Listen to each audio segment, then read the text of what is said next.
Well, hello, everyone, and welcome to Work Cookie, our weekly gathering of IOs, HRs, recruiters, and all of those who like to help people in the world of business, including one actor. Jeremy, today we are going to be talking about why managers should become learning partners for their employees in training. I like the idea of everyone getting some training, especially managers, because they seem almost like the lost tribe. Everyone's been doing training, but managers seem to always get left out. And as I've often noticed, people who are really good at their job eventually get promoted to positions of leaderships, and they become the managers. And once again, there's very little training out there for them to do this effectively. So where are we going to go with this? It's actually a little bit of twist from where you're going with it. So the twist is not the managers themselves taking the training, but the managers themselves being involved as a support system, as a learning partner for their employees that are taking the training. So you're half on it. The important part is, so there's a lot of different things that we're going to talk about today, and I have some articles to share in terms of the research. There's one concept called three-person teaching, where if you learn something, you change your mindset, not to just understand it and to learn it, but so that you're learning it so that you can teach someone else, so that you're starting to put things into your own movies, your own, it's called elaborative rehearsal, your own adult learning experiences. You're able to put it into different stories, to different examples. And if you're able to do that and you're more or less teaching your supervisor what you learn, that's one aspect of it that can help ingrain. We're going to talk about this concept called transfer of training, or training transfer, which is the important part. So if you're looking this up, if you're looking at the studies on this, it's a good idea to start with transfer of training, to start to whittle down and find what you want. The two articles that we have for today, the first one that we're going to start off talking about is called A Supervisor's Perspective on Their Role in Transfer of Training. And then the other one is going to be called, which we won't get into as much, this other one is called Mediation, it's a mouthful, Mediation of Transfer Motivation on Relationship Between Supervisor Support and Transfer of Training. So again, that's why we talk about these things here, so we can break things down. Starting off and getting the mind going, this first paper, and I'll put the references up in the chat. The first paper, A Supervisor's Perspective on Their Role in Transfer of Training. It's a qualitative study that was done, meaning that they went through a discovery process and they interviewed 16 supervisors about their experience in terms of supporting employees. And the reason this paper was done is, verbatim here, little is known about which specific supervisors' behaviors and attitudes enhance transfer of training. What is transfer of training? It's you're training, and then of course you're learning, and then you're transferring that into actual behavior into the workforce. We do have a definition here, Insight, which is Newstrom from 1986. Transfer of training refers to the extent to which trainees effectively apply the knowledge, skills, and attitude learned from training on their job. Sounds like a no-brainer.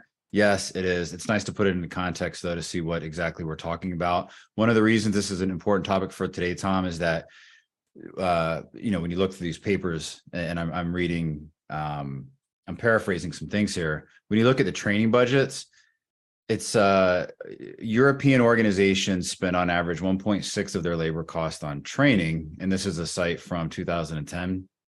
But a lot of these training budgets don't lead to improved effectiveness. Yeah, we've talked about this before. Something about 80% of that 0.6% of those training dollars go to waste. In organizations, it often becomes check the box. How do we keep these things from becoming check the box? The reason I like this article is it outlines, and I'll provide this as a little bit of a launch pad for today. These are the different categories. These are the different things that supervisors can do to insert themselves in their in the experience of the training. And it can be we talk about training. It can be soft skills. It can be critical communication. It can be those hard skills, like how to insert guest information into a system in a large hotel. It could be that. So it depends on whatever the training is, but this supervisor feedback is what is so important. And forgive me for a little bit of delay here. I'm going between a couple of different charts and trying to pick out exactly what information to share. But in general, there's 24 different categories. I'll just name off a couple: discussing the application of the training, providing emotional support, feedback, goal setting, being involved in actually selecting the training so that, hey, by the way, employee, this is training that I looked at, and I feel this actually meets the expectations. Plus, you and I talked about what your needs are and what you're learning in terms of what you're needing in terms of your professional development and in terms of what you're looking to do. And I've selected this training specifically for you. Or here's an a la carte. Which of the trainings do you want to take? What's most important to you? So there's a couple of different things. You're really getting involved pre-training, during training, and post-training with that follow-up. So I'm going to turn it over to you, and I've got plenty to share, but Tom, I'm going to turn it back over to you for a follow-up or a question. Well, I'm interested in, because I think this is great, because if the managers can actually learn with the trainers, like if my employee is doing training and I pick up stuff, it's so much easier to implement that training. And it's a little bit like we have to get away from all the check the box things and actually do training that's effective and makes things better. But Linda Ann, if I wouldn't mind going to you and getting an opinion from the HR office, how much training have you seen that's check the box, and how much is it really beneficial, and is involving the managers in the employee training from the HR perspective, is that going to be effective to actually improve what we're seeing? Well, I think it's important that development, that educational development conversation happen all the time with a person's manager. One of the things that I think of, though, when it is a little bit of a twist on this, and it reflects the kind of environment that we're in now, where the boss can't know everything, right? And so, with regard to what Jeremy was saying, my take on that is to have the employee identify some of the trainings, maybe they've given a list or whatever, or help identify where they want to develop, and allow them to take the course themselves and then teach the manager, because the manager doesn't need to know all the details, the ins and outs of what they're going to perform, but they can share the knowledge back so that you get an inkling and understand maybe how to delegate better or manage the process better. So I love the idea of sharing those knowledges in that process, because it should be a joint decision and a joint process. I prefer to see the employee get the detailed knowledge and then share it back with the manager. I kind of like that too. Lee, let me ask you, because with your military experience, is that what happens in the military? Are the sergeants and the generals learning from the grunts on the ground? Well, the smart ones are. I mean, I was a senior NCO, right? So, I was told when I became a chief petty officer that part of my job was to train junior officers. So even though they were, technically and officially senior to me, my job was to train them how to do their jobs. And the smart ones listened. The not so smart ones weren't very successful because they needed me on their side in order to be successful. And so, there was that aspect of it. But then, in turn, I had lots of junior people, and for them, there were some smart people, man. I worked in IT and that sort of thing, and a lot of these people were coming in with more knowledge than I had. I mean, the day they got out of their initial training and started to work, they had more knowledge and training than I had received in all the time I had been in because the pipeline changed. Did I learn everything that they knew? Absolutely not. But I didn't need to because I just made sure they did their jobs. But I did as much as I could to learn from them because, I mean, my goodness. And I do this with the student and early career IOs that I meet too. They know so much stuff that just wasn't a thing when I was at that stage, and I try to learn from them. But yeah, as far as the partnership goes, I mean, I totally agree with that. That was part of my coaching in the military when I would deal with younger people. That what do you want to do, and how can we get you there? What resources do we have, and how can we use them? And in my current company, you have a budget every year that you can spend on training, individually, not as a department. Like, I have money I can use for myself for training. And my job is to work with my manager to get approval, and it gets put in as goals. And once those goals are put in, then the company's on the hook. As soon as it's put into Workday and approved, the company's on the hook for making sure that I have the opportunity to get the training that we put into the goal. So it puts everybody on the hook to do it because I'm responsible for making the goal. They're responsible for giving me the opportunity.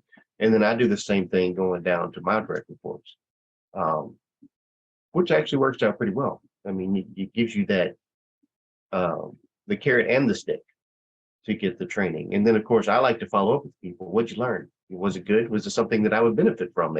Maybe I should take that course.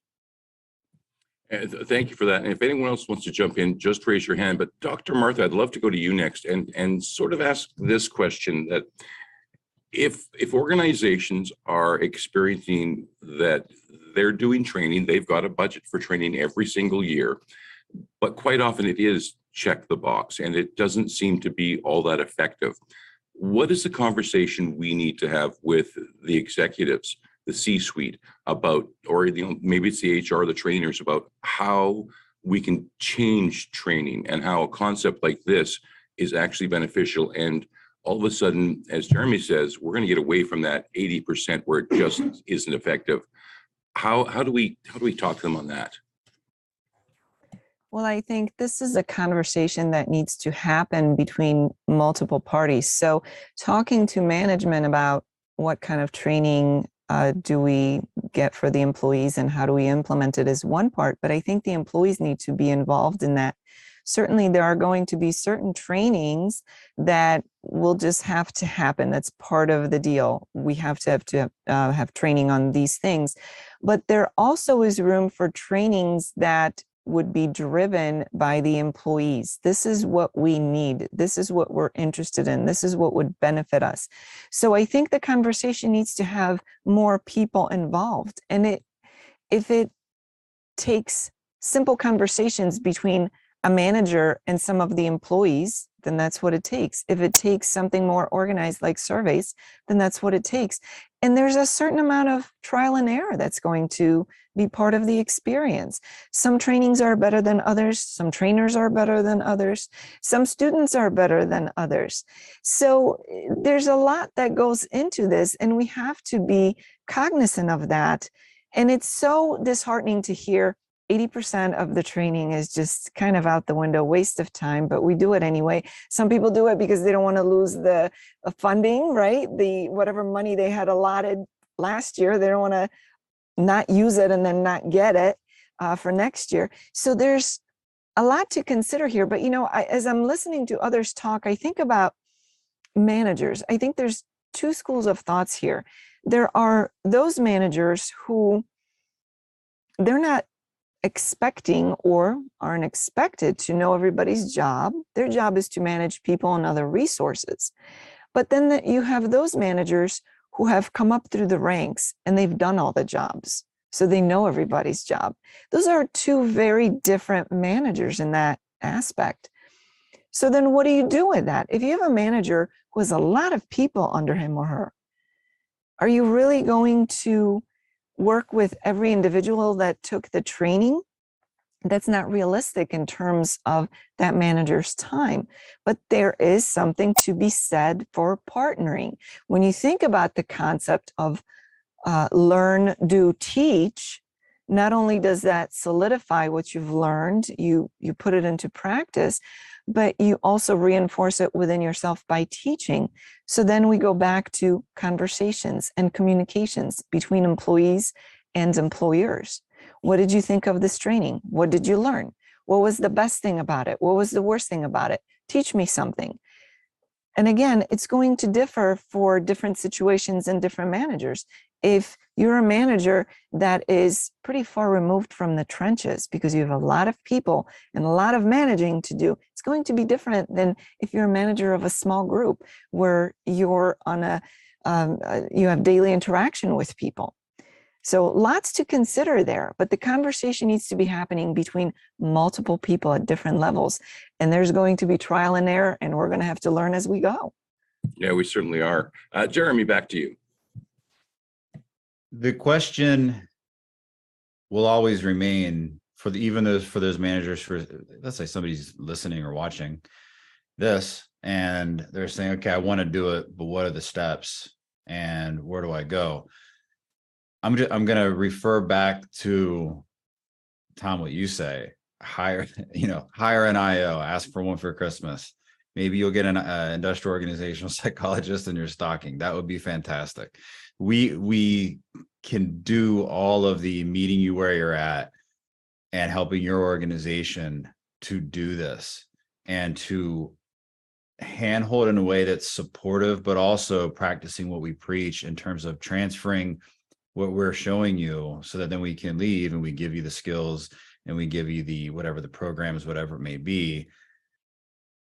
The other thing is, I can't stress enough how easy it is to find all of this stuff because it is evidence. And we look at what is CBOC. It's the Society of Evidence-Based Organizational Consulting, which is why, again, we continue to point to what's already known and what's out there. We find these gems, and I'm always amazed. I went to look for some articles to share for this topic today. I never spend more than 5 minutes. I just find these golden nuggets, and it seems to be exactly what I want. And of course, the same thing happened again. So I'll refer back. I'll share the name again. A supervisor's perspective on their role of training transfer. I did put this in the chat, so if anyone doesn't have it, because I know if you come into a Zoom late, you're not able to see it, just type in the chat, hey, I can't see it, and then someone else can leave. Maybe you copy and paste it back in there for everyone. The reason this article, so this particular study, so it's a scientific study, it's a qualitative study, meaning it's not quantitative, so it's qualitative. What does that mean? It means it's the discovery process. We're not looking to analyze a whole lot of numbers and a whole lot of data. It's the discovery process. We're trying to figure out what are supervisors and managers actually doing when it comes to training. So we're not getting into all the statistics yet, but the reason these types of study exist is you have to know what you're going to study with the numbers before you study it with the numbers. And it's what is unknown. So you have to figure out what you don't know first. And that's why this type of study exists. But there are 24 different main categories. And there are some numbers here that we can go off of. And so I'm looking at this, and if anyone's able to find it, the reason I can't do a screen share right now is because it's not readily available on Google Scholar. So I don't want to be mindful of any copyright kinds of things, but I'll try to describe what I'm seeing. We've got the category on this side, the specific strategies, approaches in the middle, and then we have how many people were actually doing these types of things. So, for example, before training, something as simple as discussing general development needs, explaining reasons for selecting the particular training. Now we're getting in, then it says, all right, after the training and during. There's some interesting things that you can still pick out with the numbers here. For example, after the training, creating practice situations. So let's say, and let's just take an easy one. Let's just take critical communication training in the workplace. So your boss, you just took this training. Your boss might create some practice scenarios, maybe some role plays, or maybe they're allowing you to teach someone else. Integrate training elements into the work process. Maybe it's customer de-escalation for an ornery hotel guest. Maybe it's those kinds of things where they say, all right, you just took this training, you take this one. But it's interesting because 16 people were involved in these interviews. Only one of them actually integrated training elements into work processes. And that's one of the most important ones. Now, it's not enough that sample size of 16 and only one. It's not enough to give us any solid data to say most managers don't do this, but it is a start. And it has value. It's giving us some insight. Creating practice situations, only 3 in this particular study did that. Allocate work tasks in function of the training program, only 4 did that. So, and then even providing the subordinate with application opportunities. There's only 5 of that. But if, again, taking things full circle, if you're saying, what exactly do I do as a supervisor? Or let's say I'm the manager of learning and development, or, I'm a new director of learning and development with this particular organization. And I want to make sure that I want to audit our training programs. And I want to see if people are taking the training. Are they enjoying it? Are they having an experience rather than a transaction? Is it solving the problem that provoked the training in the first place? And if it's not, and likely we can always improve things, you come back to something like this, you just do a teeny bit of research, or again, hire an IO, and you can see here is a perfect outline for adding in a supervisor support component to your training. It's very simple. This can be used as an outline. Before the training, before the training, here's the process. Explain the reasons for selecting the training. Discuss the priority of experiencing this training needs. Discuss work planning. Make sure that there are application opportunities after the fact. Make sure you're creating practice situations. Make sure that you're implementing some coaching. Make sure that you're implementing 3-person teaching, where you have a 15-minute meeting at least each week, where the trainee can then go ahead and teach the supervisor what they learned. And guess what? You get more bang from your buck. I've run these kinds of things, and I would run these 9-week supervisor programs. Tom, you and I have talked about this quite a bit, where for a class of 30 people, they would have a peer support person and a supervisor support person. So they would teach their peer, likely a coworker on the job, and they would teach their boss. So what happens is now you're really getting 90 people that are benefiting from that particular training program, first or second hand. And I even had one, because we'd have these graduation ceremonies where it was actually someone's coworker who was one of the peer support, came up and talked at the podium, the president of the company's there, et cetera, saying, this is how much I learned from this program. And she wasn't even in the program. Her coworker was in the program. There's so much that can be done when done the right way. And here again, these are the types of things where now you have some empirical research on what can be done, which is also can turn into an outline. And there's much more here, Tom, in terms of what you can do during and after. But back to you, my friend. Well, this sounds great because I want to make sure that if I'm going to hire someone, or if I'm going to invest in training, that it's targeted, that it's actually going to be beneficial. It's what the employees want. And then I love the fact that it's more than just the training, it's the implementation of the training. But that sounds like a lot of work. Aren't I going to need an IO to come in and guide me through this? It doesn't hurt, because yes, it does seem like a lot of work, because it's for, doing my taxes seems like a lot of work too, if I'm not really familiar with it, which, even when I became familiar with it, I said, I'm not doing this anymore. So then I hired someone, right? Yes, it can be. And we live in this world. So we talk about this every day. This is fun for us. So it can be. And I'll go back to the BP oil spill. I guess maybe it was like 10, 12 years now. Probably seemed like a lot of work at the time to reinforce those structures. But I'm guessing that the time spent after the fact and the billions and billions and billions of dollars with cleanup and with lawsuits and everything, I'm guessing looking back, they would have said they're saying, we probably just should have reinforced the structure. Here, it might be a good idea to say, yes, it's a lot of work. Let's reinforce the structure of learning. So we have transfer of training. And if it feels like too big of a job, or we're going to continue to put this, oh, let's put it aside. Oh, we'll do it 2023. Oh, we'll do it 2024. We're going to do it in 2025, no matter what. 2026 is right around the corner, Tom. We're going to implement it then. We're just going to put this on the books. Tom, what if I just kept going? When would you stop me? Until I got to 2050? Is there some point where you just interrupt me and say, all right. So they keep putting it off. At that point, just say, look, let's bite the bullet. We're going to hire an IO. We're going to get it done the right way, and it's going to make sense. Well, I recently read some numbers. I think it was Towers Watson did some work on effective communication. That if an organization has effective communication, how much better are they than organizations who don't? And it was something like 3.5 times more profitable than those other organizations. So is there any numbers out there about the financial benefit of bringing in an IO, doing this type of training, and how much more productive it makes teams, for example? That's quite an interesting question.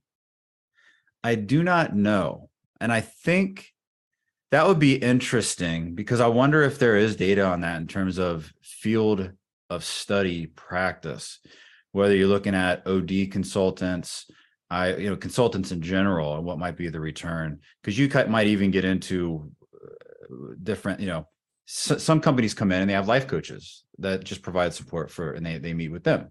Then there's business consultants, then there's your OD, then there's IO, et cetera, et cetera. And I wonder if there is data out there. I don't know if there is, but I'll tell you, it's a good question for the IOs because we love our data. And as we speak very often, IO is the oldest new field because it's been around for over 100 years, but some people say, I've never heard of industrial organizational psychology. It sounds like a mouthful. It sounds really important, but I just don't know what it is. And about the teeny tiny minuscule branding problem that IO has, which we are definitely working on. So I would say, Tom, ask me that question in 2023 and then 2024, and I'm going to keep going until 2050. On to you. I'm thinking this is a great project for a grad student. Oh yeah. Working on their thesis. Linda Ann, let's go to you.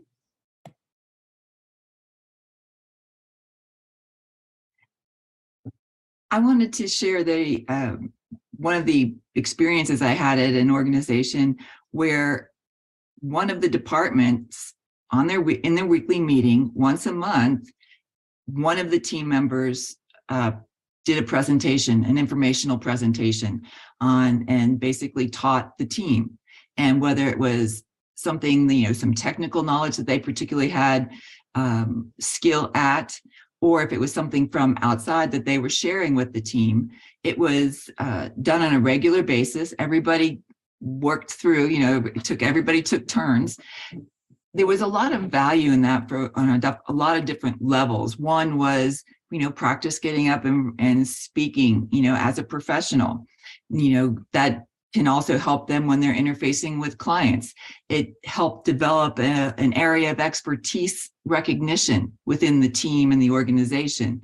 It helped identify processes and allowed people to question those processes, and it was interactive. And so there was a lot of value in just that small process. And some of it was from they had learned it from the outside, and some of it was just internal technical knowledge that maybe some younger staff didn't have, and it was a way to communicate it to them. So there was benefit on a whole lot of levels to do that.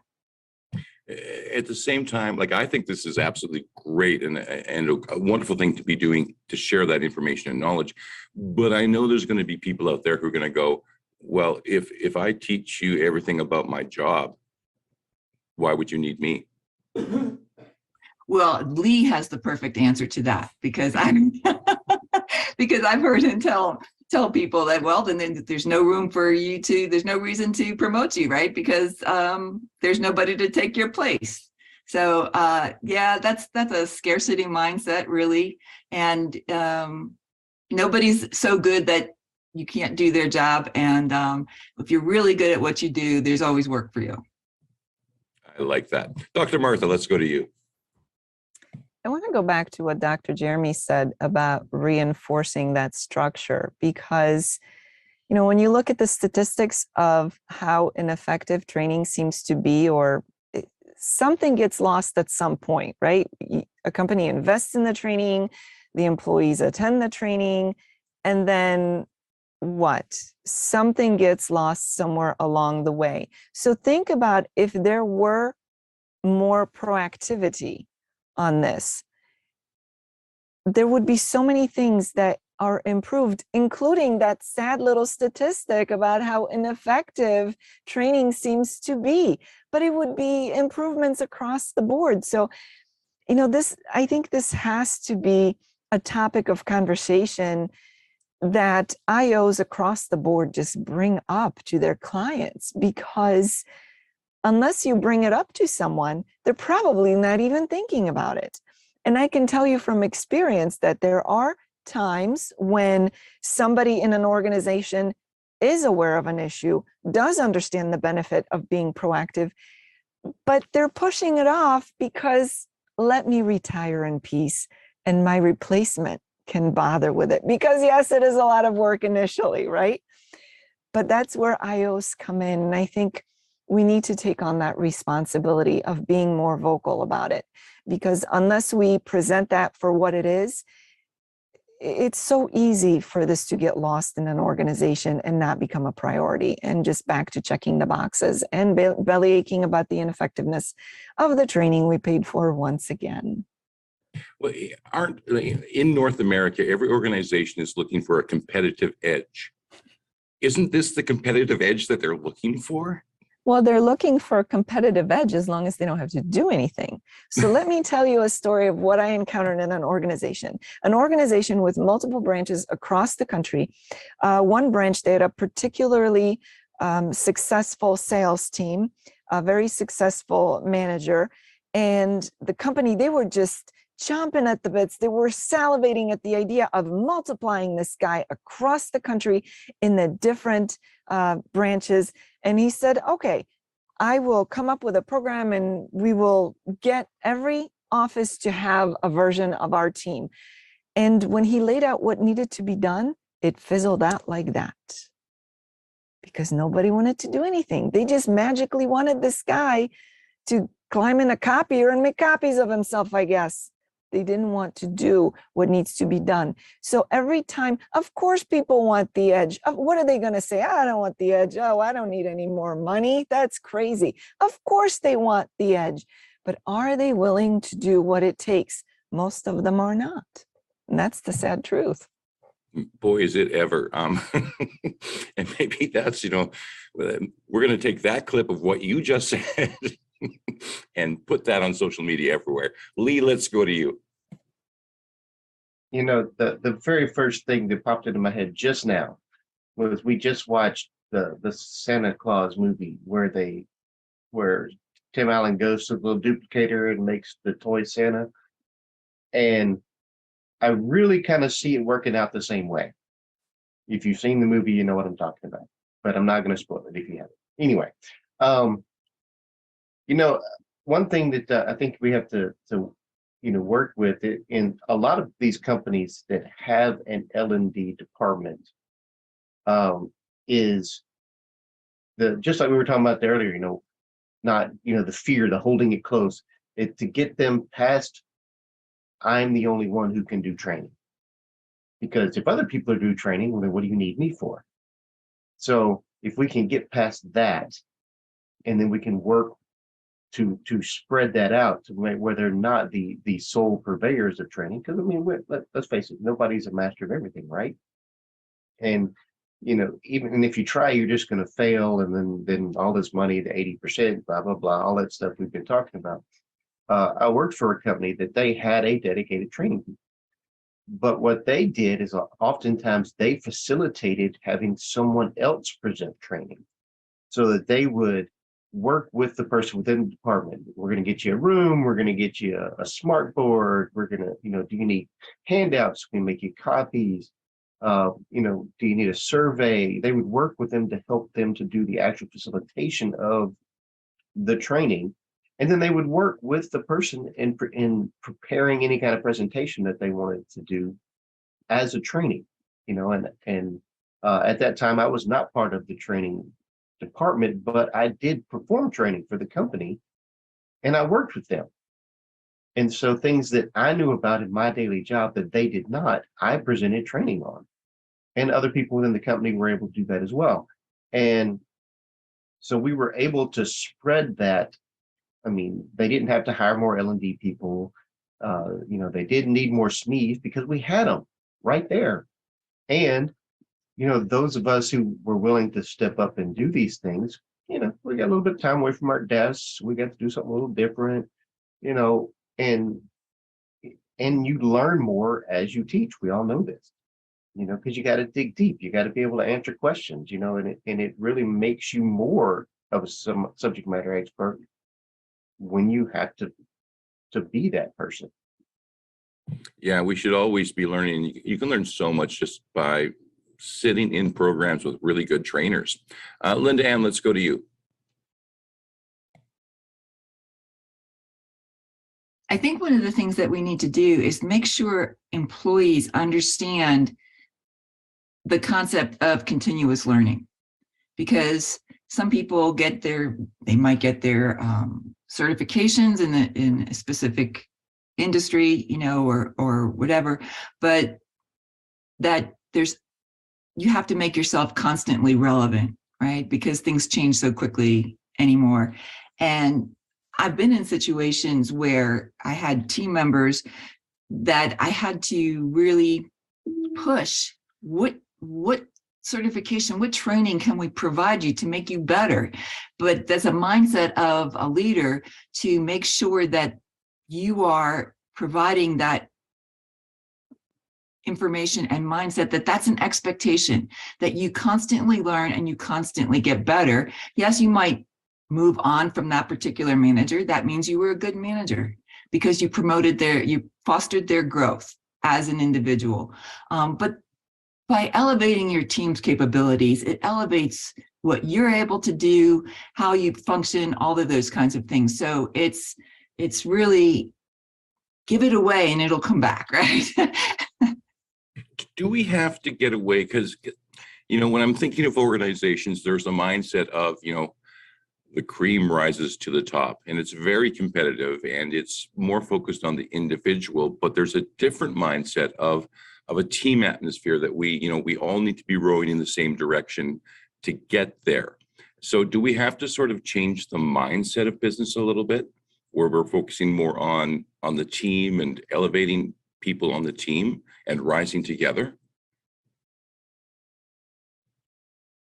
Yeah, I think that's just a natural result of that happens when everybody's expected to continually grow and use their brains. And it's not just about, meeting the deadline on Friday. There's more to life. There's more to your profession. There's more to your professional growth and your career than just meeting the deadline by Friday. And everybody gets better. Everybody benefits. It's a little bit of that osmosis that you talked about last week. Dr. Martha, let's go to you. I think when we think about training, we are mostly focused on formal training, where we bring someone in potentially into an organization and they have a training that's already organized, and that's what we tend to think of. But I think there's something to be said for peer-to-peer training within an organization. And Lee had mentioned that earlier about new people coming in, and they have more new information that he never got in any of his trainings. There's tremendous value to that. And I think organizations need to tap into that knowledge, because that's knowledge that's within their organization, but is kept isolated to some degree. The other example is, think about if you have two people with the same degree, one has 2 years of experience, one has 10 years of experience. Beyond the knowledge that you got from earning your degree, think about all the different things you learned as part of your experience. Okay, we both know the software, for example, but you've worked with it so much longer, you know about the quirks, you know what day it's going to crash, you know the tricks, you know the nuances, you know how to deal with that customer, you know what's going to trigger them. So there's so much knowledge that already exists within an organization that I think it's important for organizations to think about that and figure out a way to tap into it and encourage peer-to-peer type of training, whether it's a little more organized or a little more laid back. But there's a lot of information that could be shared with other team members and would then benefit everybody and the organization as a whole. So it's not just formal training. How do I find that information? Are those experts that are in my organization? If I'm a manager and I've got 10 people working for me, how do I find out what that expertise is beyond just watching what they do? Because my guess is there's people who, you know, I'm using 65% of their knowledge base, but that other, you know, 35% we're not tapping into. So how do I have those conversations, or do I need to do a survey? Well, I think you have to talk to people and you have to listen to people, because you know what? Oftentimes there's a go-to person, whether it's in a department or just in the organization. There's a reason why they're a go-to person, whether it's because they have the knowledge, the experience, the resources, whatever it is. And the more you talk to people, the more they'll tell you who else is a good go-to person. You can't just wish to know these things. You have to actually communicate with people, whether that's a formal survey or whether it's just everyday conversation. Hey, who's good at this? Who's a good resource for this? Who do you think would be good at this? And people know what's going on the floor. People know what's going on in the trenches. All you have to do is ask and listen, and you'll find out. And then the more people you ask, the more you'll find out. Step one for all organizations: get really good at communication. That's where it starts. Lee, let's go to you. Yeah, I so agree with everything that Dr. Martha just said. I would caveat that with two very important words: psychological safety. Because the very first thing that you're going to run into in this paradigm is fear. Because, you know, you're going to have people who've been on the job for 20 years who are going to be threatened by that person who just walked in the door with all this knowledge they don't know about. You're going to have that go-to person who's going to want to not share their knowledge because, well, if I share everything, then they don't need me anymore. So, and you're going to have that go-to person who doesn't want to hear the new stuff because, well, we've always done it this way and it works. So why should we change it? So if you can have the proper communication and you can establish the culture of trust and openness to where people understand that your job is safe. You know, if you share your knowledge, your job is safe. I'm not trying to replace you. You know, the new kid, I'm not going to replace you with the new kid, but the new kid can teach you some stuff that will make us all work better. And in fact, your job is safer if you learn from the new kid, that sort of thing. So that if you can foster that environment and that culture to where people aren't threatened, then you're going to, you know, part of this is going to be organic. You know, they're going to want it. Wow, that's fascinating. Can I learn more about that? Well, absolutely. You know, and then, you know, as a manager, double, you have to not be threatened. I mean, Lord knows how many people have seen that manager who, you know, arguably may not have needed to be a manager, but they're threatened by that position because they know, you know, the imposter syndrome is real and they know that maybe they shouldn't be in that position. And, you know, I already referred to one time as a post turtle. Apparently out west, you'll come upon a turtle sitting on top of a fence post. You know, he didn't get up there by himself and he's got no business being there. So there's a lot of managers like that. And so if you can get that person to understand that if you want to be in this position, there's some things you need to do, and including learning from the people that work with you.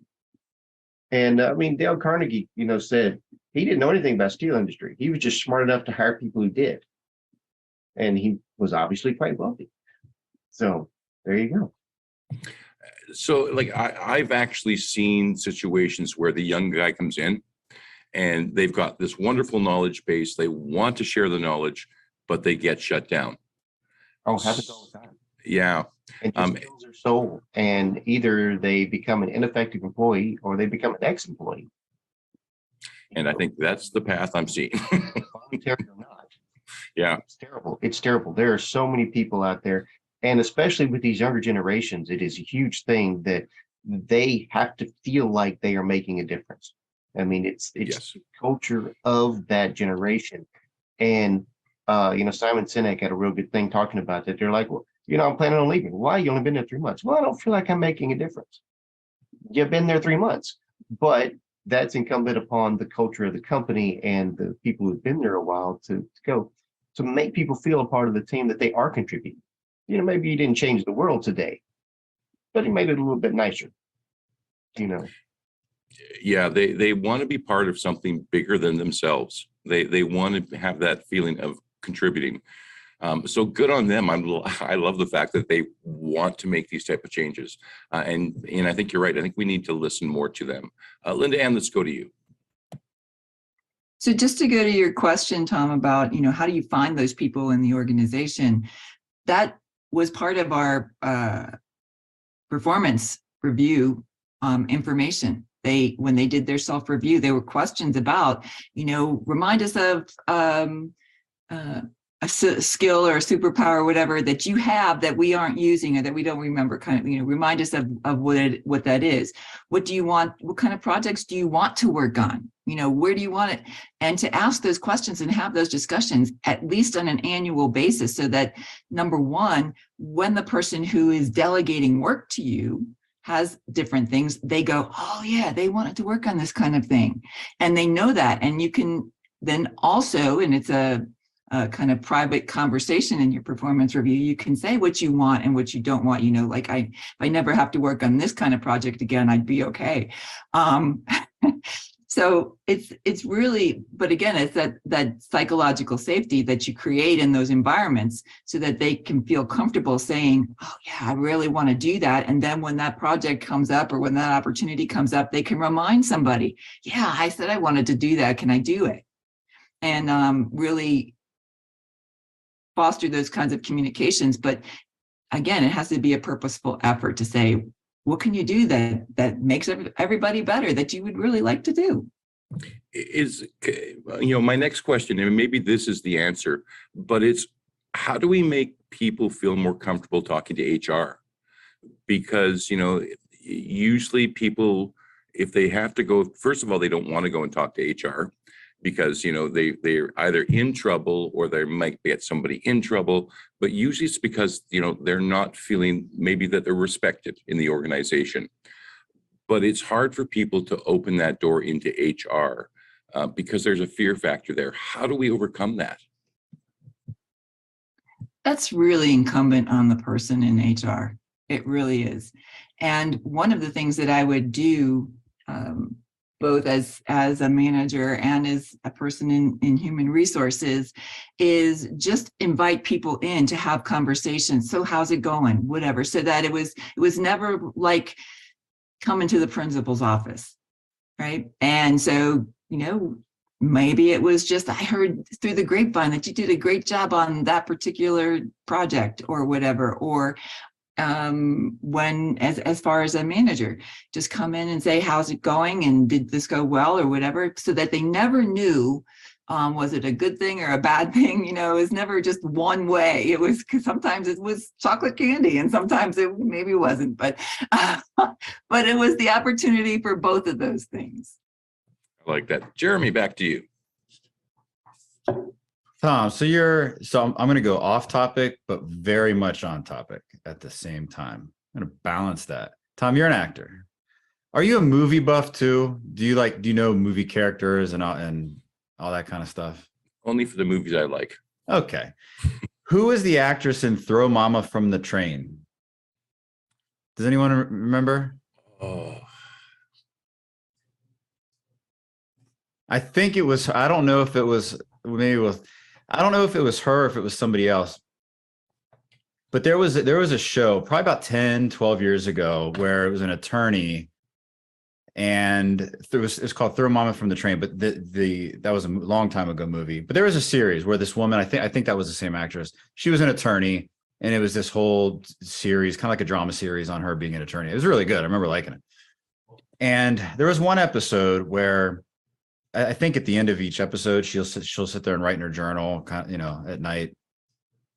And she started talking about the passersby in life and how they have a huge effect on us. Not the people that we interact with on a daily basis, like even to this extent, like those of us on the panel today, right? We interact, so we're not really passersby in life. But I'm drawing this back to and how important experiences are and how easy it is to give someone an experience rather than a transaction. And this is going back to what Lee, Linda, and Martha's saying about how important that actual experience is, making a difference, fitting in, being comfortable, and so on. And you think about all the passersby that you've had in life. I'm thinking of the guy in Louisiana who, when I'm traveling through, who had the bonsai and the watermelon stand. I used to get these, what do they call them? Sugar babies, watermelons. I'm thinking of that. I'm thinking about this guy at a gas station in Jersey one snowy night when I was passing through. And I'm thinking about the customer service agent or two that I just enjoyed so much on the phone that I said, can I talk to your supervisor and tell them what a great experience I've had?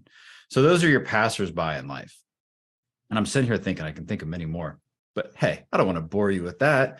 But these are the passersby, and they have an impact on our lives, and they provide us an experience that we actually think of from time to time. And these are people that you might have just a 1-minute interaction with, a 10-minute interaction with, maybe a couple of interactions with. And those provide us with really lifelong experiences. And yes, there is something to be said about some memory thing called significant first, but that's for another time. But if you can have a significant experience and your life is actually changed in one way or another from passersby in life, how much influence does your boss, your peer, your coworker, your everyday experience have on your entire life? Yes, getting a little philosophical and deep here, but it is important. And as somebody who is in charge of employees, and it's your job to work with employees and give them an experience, there are several things. And at some point there comes a oh crap moment where you realize that you have this much impact on someone else on a day-to-day basis. And even if you're a laissez-faire, a hands-off type of supervisor, there should also be an oh crap moment where it says, I could have more of an impact on this particular employee, and I wonder what could be done. And there's been conversation here, really good conversation about, well, I don't want to give my employee all the skills. I don't want to make them look too good, then I'll be out of a job. There's also something to be said about if you're doing it. I mean, think about your, you watch a college game, a college football game, pro football game, NASCAR. What do they do when they win? Oh, I want to thank my sponsors. I want to thank this person. It was we as a team, we played a great defense. They're saying everything but anything about themselves, because that's team. It's a team sport. And that's what they're not even trained to do it. It just becomes the culture of what people are supposed to say. They don't say, hey, your quarterback, you had, 400 yards this game and XYZ touch. They don't say, yeah, pretty good. I've been practicing a lot. They don't say that. They say, yep, had some great help from our defense to get the ball back to us. That's what they say. So if you're in the workplace and you have a team, and we're talking about these concepts today, you do have that ability to create that team environment where that can be the thing where you are building everyone else so much that they just make you look so good as a leader. The team wins, the players look good. I'm going to guess that makes the coach look good too, right? If a team leads, And the coach doesn't need to take all the credit. They want their superstars to shine, and that's okay. But those players, those teammates in your workplace, there's going to be, once you are leading with that right type of leadership and are leading with the right type of power, and knowing that, Tom, as we talk all the time, the paradox of power per Kouzes and Posner, the leadership challenge is, in order to become powerful, you have to give power away. When you start to cultivate that type of environment, and you get to the point where they're giving all the credit to you. So not only is your team getting better, you're looking like a pretty good leader of that team, your manager of the team. Your skills, your ability to become promoted are becoming more and more. And there's a good takeaway for today. I do want to back to ground zero here. I do want to provide a couple more bits and pieces. I know we've got about 2.5 minutes left of some of this empirical evidence here. Verbatim, overall, it has been shown that support provided by the supervisor promotes the transfer of training. Alternatively, a lack of support from the supervisor could have a negative impact on the transfer process. So you can have people that are taking these trainings, these courses, and if you're not supporting them, you can actually hinder their ability to change behavior in the workplace. And some of these other categories in terms of the actual behaviors are saying, what can we do? What's an outline of how we can help with this transfer of training? You can do things like, again, we have request sharing. The supervisor requests that trainees share what they've learned with other employees. That's an easy thing to do. Supervisors' involvement in the training. Supervisors are aware of the content and objectives and may even take part in the training program. And some of the training programs I've had, the 9-week, there was a day or two where we had supervisor support sessions where their supervisors would actually come in. And some of the feedback from that was, I've never been able to spend time with my boss, let alone one-on-one, let alone in an easy setting. And we got to know each other. We worked on this problem together, and they can be, again, those very interesting types of experience that can make a big difference. But again, if you're watching the video or listening to the podcast, the references we talked about today will be provided in the description, and you can find those, reference those, or, hire an IO or create a new job opening in your company for an IO. If you need help with that, CBOC's a great resource. Tom, you're going to ask me what the next event is for next week. So Tom, I'm going to tell you what that event is for next week. It is, ding, ding, ding, December 22nd, next Thursday. How to get employees to solve company challenges while giving them a sense of purpose. And I will also mention that we have several guides, downloadable free e-guides on the CBOC website under resources. There is one in one of the guides. I think it's under the management training, how to change training into behavior, something like that.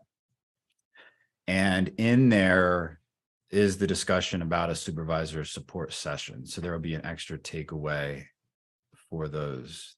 Tom, back over to you for last thoughts or closing.